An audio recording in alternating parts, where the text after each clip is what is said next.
Carta de Tiago, capítulo 1.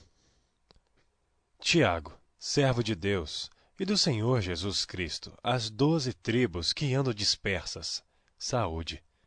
Meus irmãos, tende grande gozo quando cairdes em várias tentações, sabendo que a prova da vossa fé opera a paciência.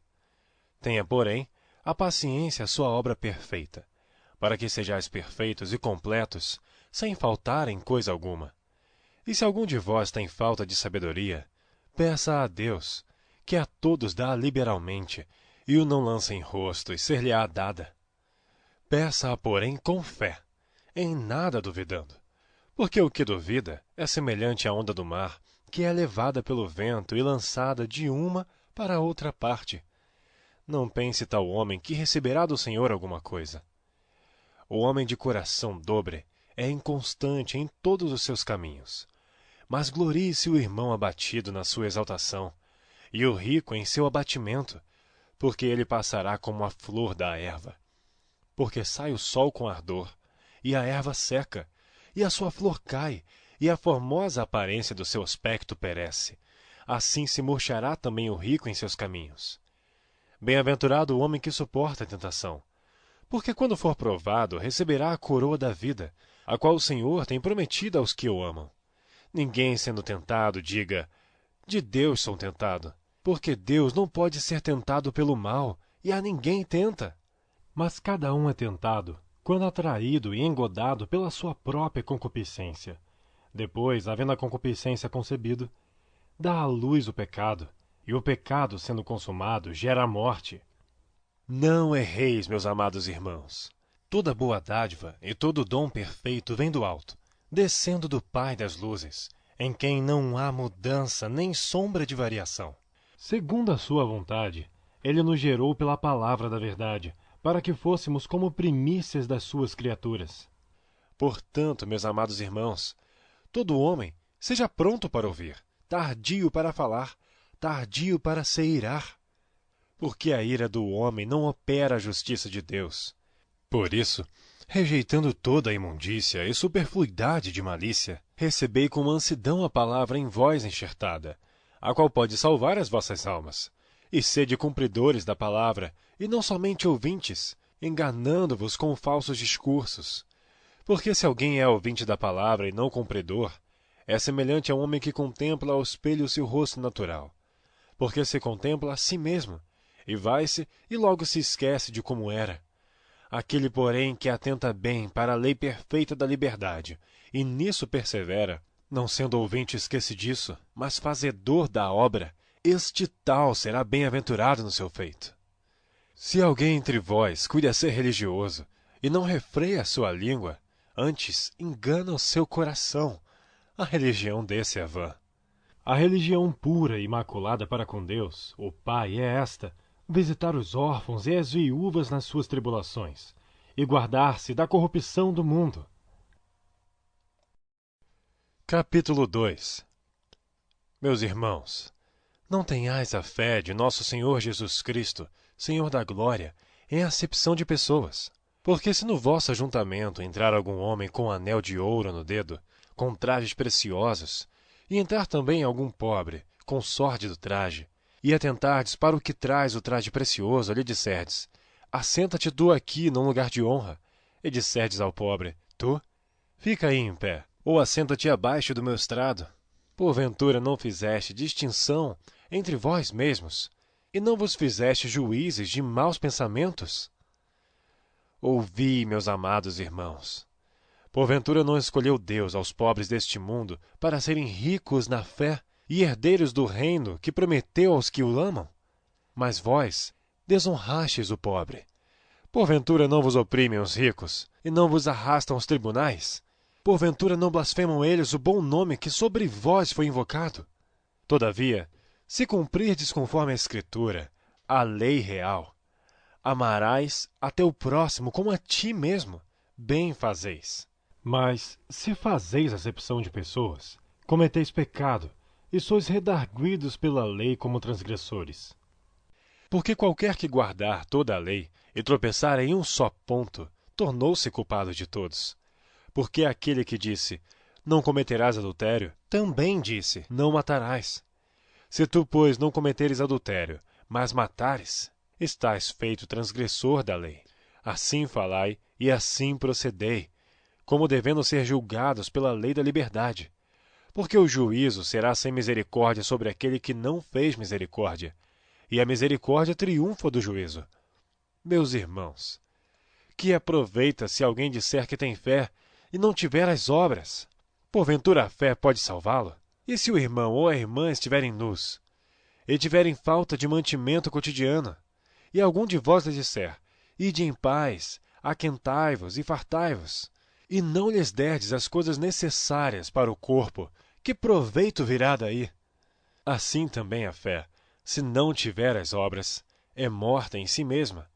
Mas dirá alguém: tu tens a fé, e eu tenho as obras. Mostra-me a tua fé sem as tuas obras, e eu te mostrarei a minha fé pelas minhas obras. Tu crês que há um só Deus, fazes bem. Também os demônios o creem e estremecem.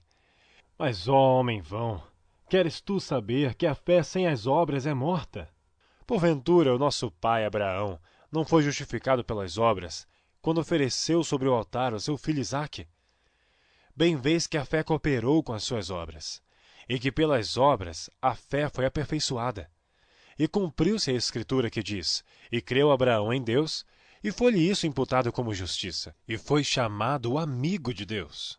Vedes então que o homem é justificado pelas obras, e não somente pela fé. E de igual modo Raabe a meretriz não foi também justificada pelas obras, quando recolheu os emissários e os despediu por outro caminho? Porque assim como o corpo sem o espírito está morto, assim também a fé sem obras é morta.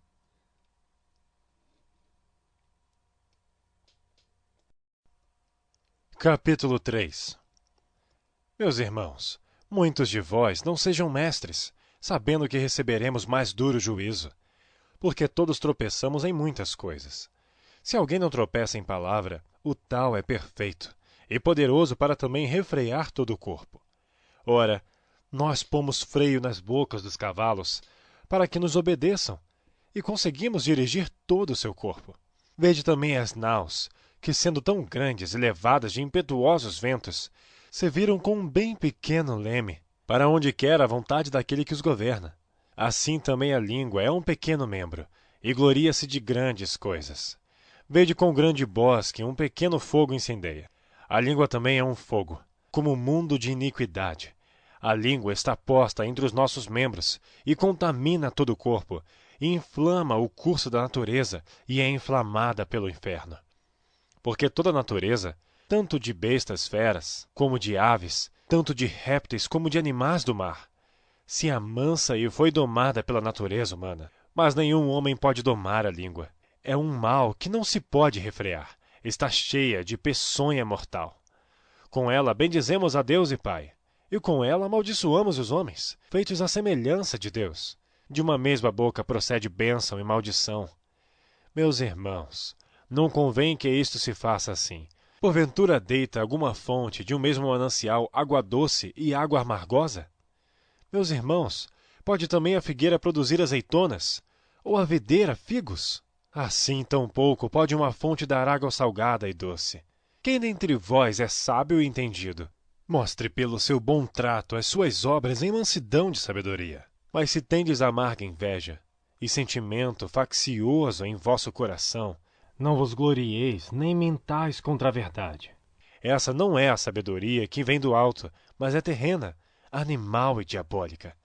Porque onde há inveja e espírito faccioso, aí há perturbação e toda a obra perversa. Mas a sabedoria que do alto vem é primeiramente pura, depois pacífica, moderada, tratável, cheia de misericórdia e de bons frutos, sem parcialidade e sem hipocrisia. Ora, o fruto da justiça semeia-se na paz, para os que exercitam a paz.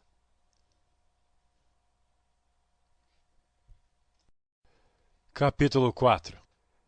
De onde vêm as guerras e pelejas entre vós? Porventura não vem disto, a saber, dos vossos deleites, que nos vossos membros guerreiam? Cobiçais, e nada tendes. Matais, e sois invejosos. e nada podeis alcançar. Combateis e guerreais, e nada tendes, porque não pedis. Pedis e não recebeis, porque pedis mal, para o gastardes em vossos deleites. Adúlteros e adúlteras, não sabeis vós que a amizade do mundo é inimizade contra Deus? Portanto, qualquer que quiser ser amigo do mundo, constitui-se inimigo de Deus. Ou cuidais vós, que em vão diz a Escritura, o Espírito que em nós habita tem ciúmes. Antes, ele dá maior graça. Portanto, diz, Deus resiste aos soberbos, mas dá graça aos humildes. Sujeitai-vos, pois, a Deus, resisti ao diabo, e ele fugirá de vós. Chegai-vos a Deus, e ele se chegará a vós. Alimpai as mãos, pecadores. E vós, de duplo ânimo, purificai os corações.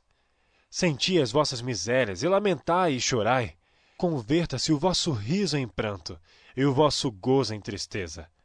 Humilhai-vos perante o Senhor, e ele vos exaltará.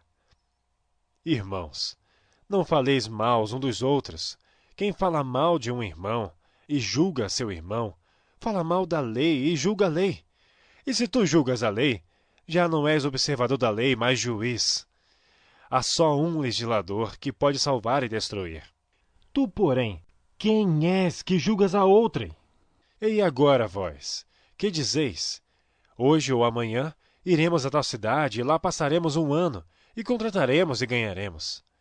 Digo-vos que não sabeis o que acontecerá amanhã. Porque que é a vossa vida? É um vapor que aparece por um pouco e depois se desvanece. Em lugar do que devias dizer, se o Senhor quiser, e se vivermos, faremos isto ou aquilo. Mas agora vos gloriais em vossas presunções. Toda glória tal como esta é maligna. Aquele, pois, que sabe fazer o bem e não o faz, comete pecado.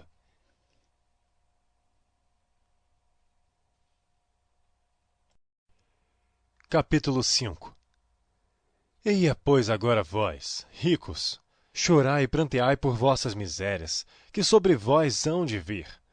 As vossas riquezas estão apodrecidas, e as vossas vestes estão comidas de traça. O vosso ouro e a vossa prata se enferrujaram, e a sua ferrugem dará testemunho contra vós, e comerá como fogo a vossa carne. Entesourastes para os últimos dias. Eis que o jornal dos trabalhadores que ceifaram as vossas terras, e que por vós foi diminuído, clama, e os clamores dos que ceifaram entraram nos ouvidos do Senhor dos Exércitos. Deliciosamente vivestes sobre a terra, e vos deleitastes. Cevastes os vossos corações como num dia de matança. Condenastes e matastes o justo, ele não vos resistiu. Sede, pois, irmãos, pacientes até a vinda do Senhor. Eis que o lavrador espera o precioso fruto da terra, aguardando-o com paciência, até que receba a chuva temporã e seródia. Sede vós também pacientes. Fortalecei os vossos corações, porque já a vinda do Senhor está próxima. Irmãos, não vos queixeis uns contra os outros, para que não sejais condenados. Eis que o juiz está à porta. Meus irmãos, tomai por exemplo de aflição e paciência os profetas que falaram em nome do Senhor. Eis que temos por bem-aventurados os que sofreram. Ouvistes qual foi a paciência de Jó, e vistes o fim que o Senhor lhe deu. Porque o Senhor é muito misericordioso e piedoso. Mas, sobretudo, meus irmãos, não jureis nem pelo céu, nem pela terra, nem façais qualquer outro juramento. Mas que a vossa palavra seja sim, sim, e não, não, para que não caiais em condenação. Está alguém entre vós aflito? Ore.